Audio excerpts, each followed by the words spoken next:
किसी भी देश की इकोनॉमी को तेज रफ्तार से आगे बढ़ाना हो तो सबसे ज़्यादा ज़रूरत होती है एनर्जी की। और हिंदुस्तान जैसे बड़े देश में जहाँ पर आपको इतनी बड़ी पॉपुलेशन को एनर्जी देना हो, इंडस्ट्री को बड़ी ग्रोथ देना हो, तो ये बहुत ज़रूरी होता है कि हम एनर्जी के मामले में कुछ बड़े प्रोग्रेस करें, आत्मनिर्भर बने। और पिछले कुछ सालों से हिंदुस्तान की पेट्रोलियम और ऑयल एंड गैस मिनिस्ट्री इस दिशा में बड़ा काम कर रही है।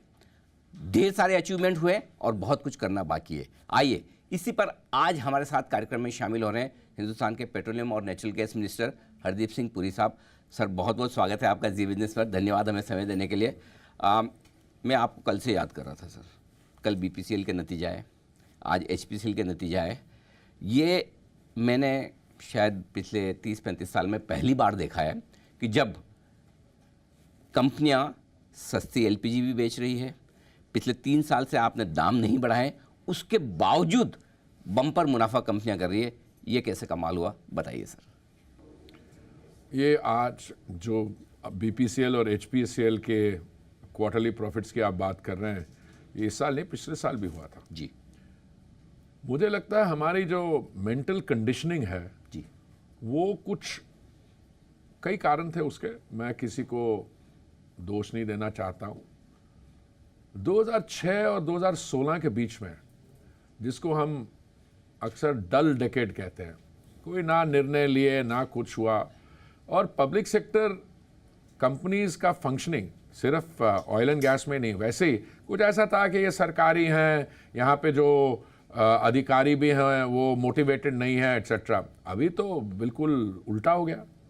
मैं सब जहाँ जाता हूँ मैं कहता हूँ कि आप बताइए, फैमिली ओन्ड कंपनी एक तरफ, पर अगर मंत्री हो जो इंटरफेयर ना करे और मैनेजमेंट एफिशिएंट हो, तो how is an OMC inferior to a privately owned company? I am not saying privately owned company not good.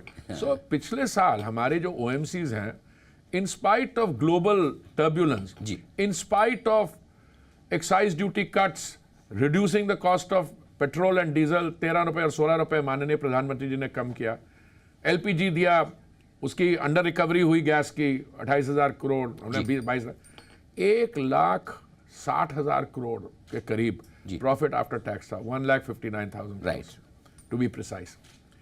तो कल जो नतीजा आया BPCL का, quarter on quarter 20% better, year on year 20% better जी, और HPCL का जो मैं आज देख रहा हूँ 300% बेटर। एब्सोल्युटली। तो मुझे लगता है कि माननीय प्रधानमंत्री जी ने जो इस क्षेत्र में बदलाव लाया, जो हमारा सोचने का तरीका, जो हमारा काम करने का तरीका, ENP में बहुत दबाव दिया जी। अभी हमने जब से उन्होंने दायित्व संभाला है, पहले हम प्रोडक्शन शेयरिंग एग्रीमेंट्स में थे, अब रेवेन्यू शेयरिंग एग्रीमेंट्स में है। अभी हम ये नहीं किसी को कहते कि आइए आप हमारे साथ जुड़िए इसमें, और हम कहते हैं कि आप आइए, पहले टेक्निकल पार्टनर्स बनिए, आपके पास टेक्निकल एक्सपर्टीज़ है। जैसे BP का ONGC के साथ हुआ, पेट्रोब्रास का अंडमान में ऑयल इंडिया के साथ जी। बट उसके अलावा हमारी लेजिस्लेटिव चेंजेस जी। हम जब से मैं मंत्री बना, मैंने लोगों से पूछा कि आपको क्या, why do you feel innovated to come to India, उन्होंने कुछ चीजें बताई, हमने उसको एक लॉ में बदल दिया। देखो, हमारी पुरानी लॉ जो थी 1948 की थी, वो इस सेक्टर के लिए थी नहीं, वो थी माइनिंग, जिसमें पेट्रोलियम लीजेस तो एक बहुत छोटा सा हिस्सा था। हम मान के चलते थे कि हम तो यहाँ कर ही नहीं सकते प्रोडक्शन, कर ही नहीं सकते। जब मैं मंत्री बना, अब मुझे ऐसा कहना नहीं चाहिए, बट कुछ समय बीत गया, मैं समझता हूँ, अगर मैं नहीं कहूँगा कि आप ENP में पढ़ते क्यों हैं? दुनिया भर में बहुत सप्लाई है। ये एक हमारी थी जो किसी फॉरेन कंपनी के लिए उन्होंने सारी किया जी। उनका ये कहना था कि आप खरीदते जाइए, बहुत आसान होता है। देखिए, आप एक्सप्लोरेशन करेंगे तो इन्वेस्टमेंट भी चाहिए होगी। अगर ऑफशोर इन्वेस्टमेंट करते हैं तो एक के लिए कहता नहीं कितने $100 मिलियन एक ड्रिल के लिए, एक वेल को ड्रिल करने के लिए लगता है। ऑनशोर करते हैं तो 3-4 मिलियन वहां पे भी लगता है। पर हमने कुछ ऐसे काम किए जो मेरे को समझ नहीं आते, और माननीय मोदी जी ने उसको चेंज किया। हमारा टोटल सेडिमेंट्री बेसन कितना है? 3.5 मिलियन स्क्वायर किलोमीटर जी। भाई साहब, उसमें 1 मिलियन स्क्वायर किलोमीटर ऐसा था जिसको आपने नो गो एरिया बोला। क्यों? इसमें आप इसलिए नहीं ड्रिल कर सकते क्योंकि ये कोस्ट गार्ड को अफेक्ट करेगा, इसमें नेवी को करेगा, इसमें आप वो DRDO को करेगा। एक दिन लेके निर्णय लिया 1 मिलियन स्क्वायर किलोमीटर्स को खोल ही दिया। अच्छा। अभी 9th राउंड ऑफ OALP जो हुआ जी। ओपन एकरेज लाइसेंसिंग पॉलिसी, भाई साहब 38% जो बिड्स आए हैं उसमें वो इस 1 मिलियन स्क्वायर किलोमीटर्स में आए हैं। जी। और मेरी आपसे मैं सबमिट कर सकता हूं कि अभी जैसे राज्यसभा में तो नहीं हमारी एक्ट पास हो गई, उसमें हमारे विपक्ष में जो हमारे मित्र लोग हैं उन्होंने पार्लियामेंट चलने नहीं दिया, पर अभी आने वाले सेशन में लोकसभा में हम लोग बजट सेशन के दौरान उसको पास करा लेंगे। और मुझे पूरी उम्मीद है कि जो 10th राउंड OALP का होगा उसमें बहुत सारे बिड्स इस 1 मिलियन स्क्वायर किलोमीटर्स में आएंगे। एक और बड़ा अचीवमेंट जो आपकी सरकार ने किया है वो इथेनॉल ब्लेंडिंग को लेकर है। क्लीन और ग्रीन एनर्जी के लिए ये बहुत ज़रूरी था। 2030 पे पहले टारगेट रखा था कि 20% तक ब्लेंडिंग करेंगे। आई एम श्योर शायद इसी साल कर लेंगे। और आगे क्या टारगेट? अगले महीने कर लेंगे। अगले महीने? मैं तो नहीं बोलता, पर वो गडकरी जी बोल दिया उन्होंने कि आप बोले या गडकरी जी बोले, हमें हेडलाइन मिल गई है। नहीं, मेरे को नहीं उनका वो रोड्स में डील करते हैं तो दिन चीज़ों में दिलचस्पी रखते हैं, और वैसे भी उनके 19% हो गया, 18.9% या 19% 2 महीने पहले हो गया था। तो जिस तरीके से हम आगे बढ़ रहे हैं, जितनी हमें एथेनॉल चाहिए 20% ब्लेंडिंग के लिए, वो पहले टारगेट था 2030 का। फिर क्योंकि हमने देखा हमें सफलता मिल रही है। जब 10% का ब्लेंडिंग का टारगेट था 2022 नवंबर का, वो हमने 5 महीने पहले कर लिया, उसमें थोड़ा हौसला बढ़ गया जी। अभी मेरे को लगता है कि ये अगले 1-2 महीने में हो जाएगा, और इससे कई फायदे हैं। जी। कभी कभी लगता था पहले कुछ 2-3 साल पहले कि फीड अवेलेबिलिटी नहीं होगी। अब फीड जो है जो जिससे बनती है वो भी डाइवर्सिफाई हो रही है।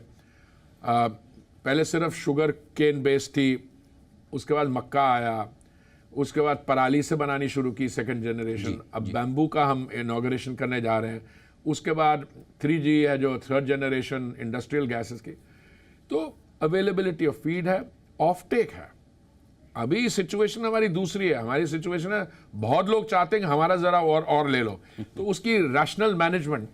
देखिए वो अंग्रेजी में कहावत है, success has many fathers, you know, और अगर नई चीज चलेगी तो कोई आएगा नहीं। अब तो एथेनॉल ब्लेंडिंग प्रोग्राम एक हमारे एनर्जी सीन का बड़ा एक पर्सपेक्टिव जो मुझे लगता है कुछ हम में से कई लोग ऐसे जिनको पूरी तरीके से ये सिंक इन नहीं करा।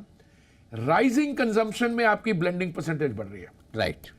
जब मैं मंत्रालय के साथ जुड़ा, बात कर रहा हूं मैं 3 साल 6 महीने पहले की, जुलाई 2021 उस समय भाई साहब हमारी डेली कंजम्पशन क्रूड ऑयल की थी 5 मिलियन बैरल, आज 5.5 मिलियन बैरल है। और जो बेस फ्यूल है वो 1.4% था या 1.5% था ब्लेंडेड बेस फ्यूल 2014 में, उससे चढ़ता आज 19% बन गया। तो आपकी 19% ऑफ द टोटल, इसका मतलब है कि जैसे बढ़ती जा रही है आपकी वो भी बढ़ती जा रही है। 11,000 crore litre, 1100 crore litre to be exact. आपने विदेशों में लंबा समय बिताया प्रशासनिक सेवा में रहते हुए, राजनीति में आने से पहले, और शायद जुलाई 2021 से जब से आप मंत्री बने, मेरे ख्याल से मंत्री तो 2017 में बन गया, ये पेट्रोलियम मिनिस्टर में। पेट्रोलियम में जी। हाँ, तो मुझे लगता है कि एक सबसे बड़ा अचीवमेंट शायद ये रहा है कि मुश्किल समय में आपने बहुत सस्ता कच्चा तेल खरीदा है दुनिया भर से। राइट। अब जिस तरह से ग्लोबली सिचुएशन बदल रही है, ट्रम्प साहब आ गए हैं कुर्सी पर और वो खुद चाहते हैं कि कच्चे तेल के दाम काफ़ी घटें। आपने स्टेटमेंट भी सुने होंगे, कल ही उन्होंने कहा है कि ओपेक और सऊदी अरब को कि दाम घटाएं। लेकिन अगर रशिया यूक्रेन वॉर ख़त्म होता है, ये सारी चीज़ों के बीच में आप हिंदुस्तान के लिए सस्ता और अच्छा कच्चा तेल किस तरह से मैनेज करेंगे आगे चलते हैं? देखिए, किस तरीके से मैनेज करेंगे वो तो मैं आपको बड़े उसकी एक्सप्लेनेशन तो कोई कठिन नहीं है जी। माननीय प्रधानमंत्री जी ने ये बिल्कुल स्पष्ट कर दिया था कि उनकी जो कमिटमेंट है वो हमारे कंज्यूमर का है। वो कहते हैं उनकी मॉरल रिस्पॉन्सिबिलिटी है कि आपने जब शुरुआत की आपने कहा एनर्जी, तो हमारे कहते हैं energy is the life line. मैं तो कहता हूँ, अभी मैं सुन के आया था पिछले साल जब मैं बाहर गया था कि एनर्जी तो किसी इकोनॉमी की रीढ़ की हड्डी होती है। एब्सोल्युटली। अगर आपके पास एनर्जी है तो आप मान लीजिए चलेंगे, और अगर आपकी एनर्जी कंजम्पशन कम हो रही है, इसका मतलब है कि कुछ गड़बड़ी है, कहाँ इकोनॉमिक एक्टिविटी रुक रही है। तो एनर्जी इज एब्सोल्युटली नेसेसरी।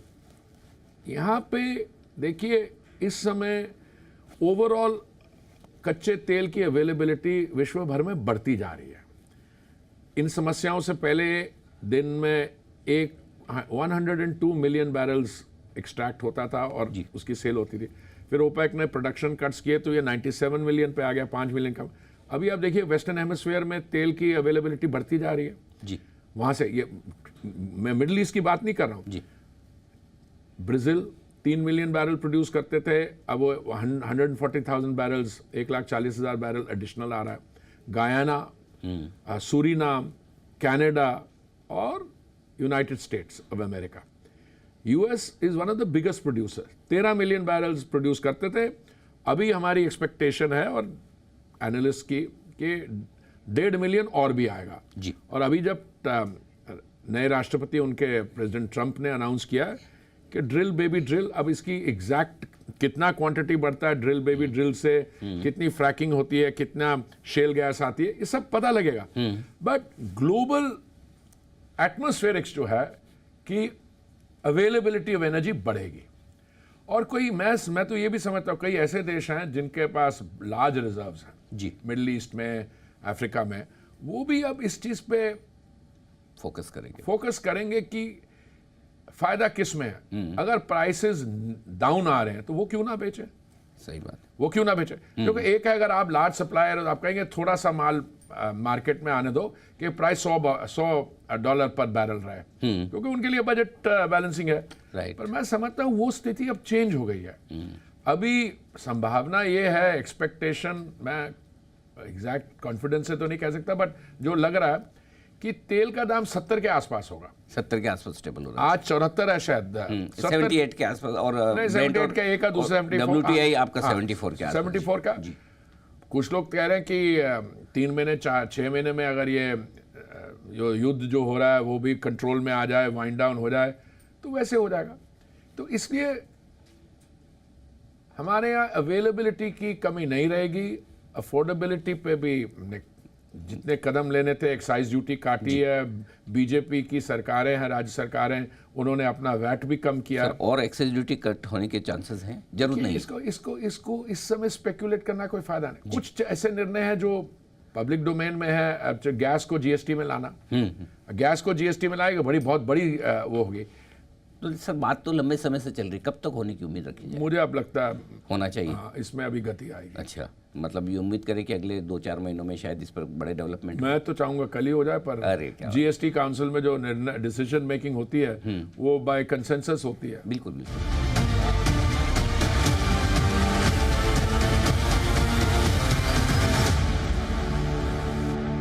एक और जो बड़ी चीज़ है जो आपकी मिनिस्ट्री जिस पर फोकस कर रही है, ग्रीन हाइड्रोजन पर, जाहिर सी बात है कि सारी तेल कंपनियों के लिए भी ज़रूरी है, देश के लिए भी ज़रूरी है। तो इसको लेकर आपके मंत्रालय की क्या पॉलिसी? मैं इस सारी एनर्जी के डिस्कशन पे सबसे ज़्यादा, अगर मैं किसी चीज़ पे ऑप्टिमिस्टिक हूँ या मैं ये भी कहूँगा बुलिश हूँ, क्योंकि आप मार्केट के साथ डील करते हैं, वो है ग्रीन हाइड्रोजन। अच्छा। उसके कई कारण हैं। सबसे बड़ा कारण ये है कि इस समय हम फॉसिल फ्यूल इंपोर्ट्स पे करीब $150 बिलियन इस्तेमाल का खर्चा कर रहे हैं, $150 बिलियन or so। अगर ग्रीन हाइड्रोजन नॉर्मली होता है 1 किलो किस दाम पे कितने समय में, तो उस समय लोगों ने बात की थी 1 for 1 for 1 का मतलब 1 किलो ग्रीन हाइड्रोजन बनेगा $1 10 साल के अंदर। ये 3-4 साल पुरानी बात है। देखिए ग्रीन हाइड्रोजन कहाँ सफल हो सकता है? जहाँ पे लोकल डिमांड हो फ्यूल की, जहाँ पे लोकल प्रोडक्शन हो और लोकल कंजम्पशन हो। गैस को आप ट्रांसपोर्ट नहीं कर सकते, ग्रीन अमोनिया कर सकते हैं। मुझे बड़ी खुशी होती है, बहुत लोगों ने अपना दिमाग लगाना शुरू किया। मेरे पास आते हैं और कहते हैं जी हमने ग्रीन हाइड्रोजन कॉस्ट कम कर लिया, हम ये इलेक्ट्रोलाइजर मैन्युफैक्चरिंग कर रहे हैं। अभी भी मुझे लगता है ग्रीन हाइड्रोजन पर किलो का कॉस्ट 3-3.5 से कम कहीं भी नहीं हुआ। मैं तो पहले समझता 5-5.5 बड़े, आप अच्छे में छोटी क्वांटिटी 3-3.5। अगर इसको थोड़ी मेहनत की जाए, सरकार की तरफ से तो हो रही है, सरकार ने PLI स्कीम में इलेक्ट्रोलाइजर के लिए 19,700 करोड़ दिया था। अभी आने वाला बजट है ग्रीन हाइड्रोजन के लिए क्या होगा। मैंने आज एक न्यूज़ रिपोर्ट पढ़ी कि हमारी एक मंत्रालय है शायद, उन्होंने इनपुट्स दिए हैं कि ग्रीन हाइड्रोजन के लिए क्या क्या हो सकता है, कि हमारे उद्योग जो है वो अमोनिया बनाएं और इसको एक्सपोर्ट कर रहे हैं। पंप स्टोरेज में काफ़ी डेवलपमेंट हुआ है। तो मैं समझता हूं कि ग्रीन हाइड्रोजन का जो हमारा टारगेट था 5 मिलियन मेट्रिक टन्स का 2030 था, वो बहुत कंजर्वेटिव है। ओके, वो बहुत कंजर्वेटिव है। और ग्रीन हाइड्रोजन की जैसे ही बढ़ती गई तो आपके यहाँ पब्लिक पॉलिसी के प्रेशर आएगा कि साहब आप वो 150 बिलियन मत स्पेंड करिए इंपोर्ट्स में, अपना जो करना करिए, आप इसको ग्रीन हाइड्रोजन में शिफ्ट करिए। क्योंकि ग्रीन हाइड्रोजन में क्या विशेषता है, वो हमारे पास जो बसेस हैं IOCL ने और टाटा मोटर्स ने मिलकर बनाई है, वो the only emission from there is water vapour on the street. तो फ्यूल हाइड्रोजन फ्यूल से तो मेरे पास सबसे ज़्यादा मेरे को कभी कॉन्फिडेंस कहाँ आता है। अभी मैं भारत मोबिलिटी एग्जीबिशन में गया था, जी जी, 19 व्हीकल थे फ्लेक्स फ्यूल के उसमें, 19। उसका मतलब यह है 19 व्हीकल फ्लेक्स फ्यूल के अगर वो 6 महीने में मार्केट में आ जाएं तो 2 व्हीलर 3 व्हीलर 4 व्हीलर 70% हमारे जो व्हीकुलर ट्रैफिक है सड़कों पे वो 2 व्हीलर 3 व्हीलर हैं। अगर वो फ्लेक्स फ्यूल पे आ जाए, देखिए आप कितना आपका पोल्यूशन में फायदा ग्रीन एनर्जी की कितनी बढ़ेगी। बिकॉज ये अब मैंने स्टेटिस्टिक्स भी देख रहा था, इनफैक्ट EV तो अच्छे हैं इलेक्ट्रिक व्हीकल, बट जो प्रोग्रेस हो रही है फ्लेक्स फ्यूल पे, that is very commendable. Sir, आपके कार्यकाल में काफ़ी कैपेक्स हुआ है, ONGC, HPCL, इन कंपनियों ने अपने काफ़ी एक्सपेंशन 113%, 115% से ऊपर कर लिया। जी जी, आगे कितना इन्वेस्टमेंट आप करने की सोच रहे हैं? 100%, ये तो बहुत बढ़ेगा। देखिए अगर कंपनीज हेल्दी हैं और हेल्थ पाथ पे अभी हैं तगड़ा, पिछले साल मैंने बोला ना 1,59,000 करोड़ था, मैं टच वुड करता हूँ, फिंगर्स क्रॉस, इस साल ज्यादा होगा। अगर ज्यादा होगा तो अगर अगला क्वार्टर भी ठीक चला, जैसे मैं कह रहा अभी तो ये दिसंबर तक के क्वार्टर का है ना, तो अगला क्वार्टर भी अगर ठीक चला जी, और इसमें काफी कुछ इंटरनेशनल चीजों पे डिपेंड करता है, उसमें एक्सचेंज रेट क्या है, उसमें जिस पे आप ऑयल कर रहे हैं ऑयल की प्राइसिंग क्या है। तो कुछ लोग हमारे जो OMC के अध्यक्ष हैं वो तो जब बढ़ता है दाम वो खुश होते हैं, तो हम तो कह रहे नहीं, एज ए नेशन हम चाहते हैं कमाएं। बिल्कुल सर, लेकिन एक चीज़ है कि नो डाउट कच्चे तेल के दाम स्टेबल रहे हैं, पिछले साल 1.5 साल से ज़्यादा बढ़ नहीं रहे, लेकिन साथ में ही हमारी करेंसी डेप्रिशिएट हुई है, तो जो बेनिफिट शायद हमें देश के तौर पर मिलना चाहिए वो उतना नहीं मिल पा रहा है। नहीं मिल रहा, बेनिफिट तो मिल रहा है। तो क्या आप कभी फाइनेंस मिनिस्ट्री या कॉमर्स मिनिस्ट्री से बात करते हैं कि थोड़ा करेंसी ठीक हो? मैं अननेसेसरली औरों के काम में दखल नहीं देता, पर मैं आपको एक बताता हूँ, ये करेंसी की भी बात है। पहले तो ये मेरा मुद्दा नहीं है, पर करेंसी भी आप देखिए, कॉन्टेक्स्ट देखिए उसमें, जी जी, कॉन्टेक्स्ट देखिए उसमें जी। दूसरा, करेंसी कितनी मूवमेंट हुई है, और अगर करेंसी मूवमेंट हुई है तो आपके एक्सपोर्ट्स को भी तो फायदा है ना। अगर आपको एक्सपोर्ट के लिए जो मिलेगा तो आपकी रिपैट्रिएशन ऑफ डॉलर और रुपीस, ये हमारे यहाँ स्टेबिलिटी है। थोड़े से कंसर्न्स आएंगे, उसको हम हल करेंगे, पर अगर दुनिया में ओवरऑल कॉन्टेक्स्ट में देखें तो मैं समझता हूँ इसमें कोई चिंता की बात नहीं है अभी। जी, साल 2025 की शुरुआत हुई है, इस साल के लिए आपके मिनिस्ट्री ने क्या बड़े लक्ष्य रखे हैं, टारगेट रखे हैं, या ये काम हमें करने हैं इस साल? हमारे टारगेट्स तो पब्लिक डोमेन में, हमारे सारे टारगेट्स पब्लिक डोमेन में। हमें को ENP बढ़ाना है, जबरदस्त बढ़ाना है, और हमें just 9th round of OALP से ज्यादा ले जाकर 10th राउंड में करना है। हमें एथेनॉल ब्लेंडिंग को आगे ले जाना है। आप और हम बात करते हैं 20% की, पर अभी समय पहुंच गया कि आपको ये भी सोचना होगा कि 20% से कितना आप आगे ले जा सकते हो बेस फ्यूल में। दूसरा, हमने E100 फ्यूल जो है, मतलब 100% एथेनॉल फ्यूल, देश में 400 स्थान में कई स्टेट्स में ऑलरेडी अवेलेबल है। अगर E85 व्हीकल्स आ गई, जैसे मार्केट में जो मुझे लगा, मैंने देखी अभी 19 नई व्हीकल्स, तो 2 व्हीलर 3 व्हीलर इन चीज को यूज करेंगे। हमारे on all fronts of energy, green hydrogen, अभी हमने IOCL ने एक मेजर टेंडर फ्लोट किया, बहुत बढ़िया उसमें रिस्पॉन्स आई है।